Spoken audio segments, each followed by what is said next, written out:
the axial skeleton today, and we're going to get through everything.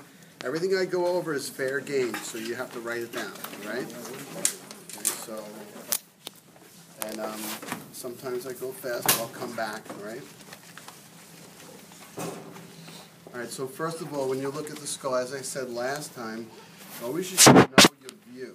In the images of your book, they have certain ways they present the skull, and if you're looking at it upside down compared to the image in the book, you're going to have a hard time trying to identify everything.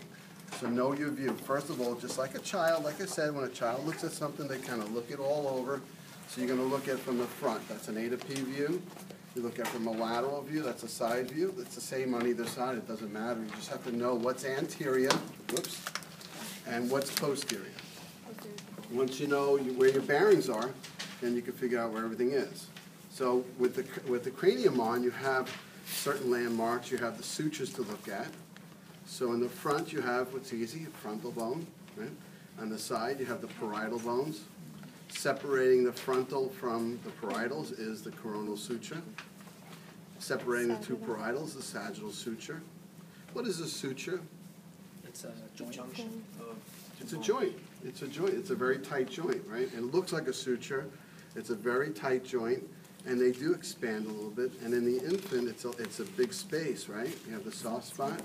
So this bone developed differently than the other bones in your body, didn't it? How did the cranial and the clavicles, the skull, the intramembranous ossification, started out as a membrane as the baby was developing, and then it became ossified. It leaves a big gap. Why? Why does it leave a soft spot? Because as it passes through the birth canal, it can give a little bit and squeeze, believe it or not. That's crazy stuff, isn't it? And the clavicles, too.